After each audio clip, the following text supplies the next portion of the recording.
ಇಂದು ಮಾಜಿ ಸಿಎಂ ಯಡಿಯೂರಪ್ಪ ತಮ್ಮ ವಿರುದ್ಧ ಲೈಂಗಿಕ ದೌರ್ಜನ್ಯದ ಆರೋಪ ಮಾಡಿ ಪೋಕ್ಸೋ ಕಾಯ್ದೆಯಡಿ ಪ್ರಕರಣ ದಾಖಲಾಗಿರುವ ಹಿನ್ನೆಲೆಯಲ್ಲಿ ಅವರು ಸ್ಪಷ್ಟನೆ ನೀಡಿದ್ದಾರೆ. ಮಹಿಳೆ ಹಾಗೂ ಹೆಣ್ಣು ಮಗುವಿನ ಕಣ್ಣೀರು ಕಂಡು ಸಹಾಯ ಮಾಡಿದ್ದಕ್ಕೆ ನನ್ನ ವಿರುದ್ಧವೇ ಪ್ರಕರಣ ದಾಖಲಿಸಿದ್ದು ಕಾನೂನು ರೀತಿಯಲ್ಲಿ ಎದುರಿಸುತ್ತೇನೆ ಎಂದು ಹೇಳಿದರು. ಯಾರೋ ಹೆಣ್ಣು ಮಗಳು ಕಂಪ್ಲೇಂಟ್ ಕೊಟ್ಟಿದ್ದಾಳೆ ಅಂತ ಗೊತ್ತಾಯಿತು. ಒಂದೊಂದು ತಿಂಗಳಿಂದ ಇರ್ಬೋದು. ತಾಯಿ ಮಗಳು ಅನೇಕ ಸಾರಿ ಇಲ್ಲಿ ಬಂದು ಹೋಗ್ತಾ ಇದ್ರು, ನಾವು ಹತ್ರ ಸೇರಿಸ್ತಾ ಇರ್ತೀವಿ. ನಾನು ಒಂದ್ಸರಿ ಬರಬೇಕಾದ್ರೆ ಅವ್ರು ಕಣ್ಣೀರು ಆಗ್ತಾಯಿದ್ರು ಅಂತ ಹೇಳ್ಬಿಟ್ಟು ಒಳಗಡೆ ಕರ್ಕೊಂಡು ಹೋಗ್ಬಿಟ್ಟು ಏನು ಸ್ವಲ್ಪ ಸಮಸ್ಯೆ ಅಂತ ತಾಯಿ ಮಗಳನ್ನಿಬ್ಬರು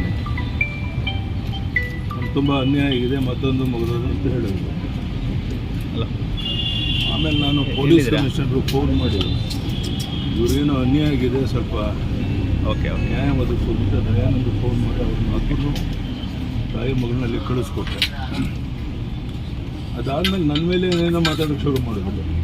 ಅಲ್ಲೇ ಹೇಳಿದ್ರು, ಇದು ಯಾಕೋ ಆರೋಗ್ಯ ಮನುಷ್ಯನ ಸರಿ ಇದ್ದಂಗೆ ಕಾಣಲ್ಲ, ಹೆಚ್ಚು ಮಾತಾಡೋ ಉಪಯೋಗ ಇಲ್ಲ ಅಂತ ಹೇಳ್ಬಿಟ್ಟು ನಾನು ಅವರನ್ನು ಪೊಲೀಸ್ ಕಮಿಷನರ್ ಕಳಿಸ್ಕೊಟ್ಟೆ. ಪೊಲೀಸ್ ಕಮಿಷನರ್ ಎಲ್ಲ ವಿಚಾರಣೆ ತಿಳ್ಕೊಳ್ಳೋಂಥ ಪ್ರಯತ್ನ ಮಾಡಿದ್ದಾರೆ. ಇದನ್ನು ಬೇರೆ ರೀತಿ ಮಾಡಿ ಈಗ FIR ಏನೋ ಆಗಿದೆ ಅಂತ ಹೇಳಿದ್ರು.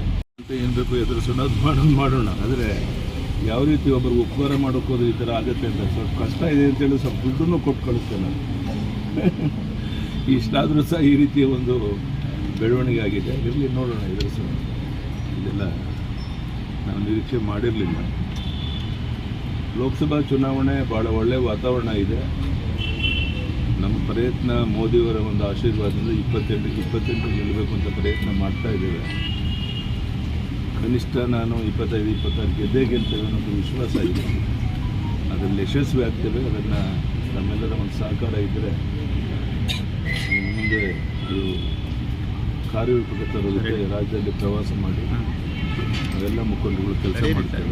ಅದರಲ್ಲಿ ಯಶಸ್ವಿ ಆಗ್ತೇವೆ ಅನ್ನೋ ವಿಶ್ವಾಸ ಇದೆ.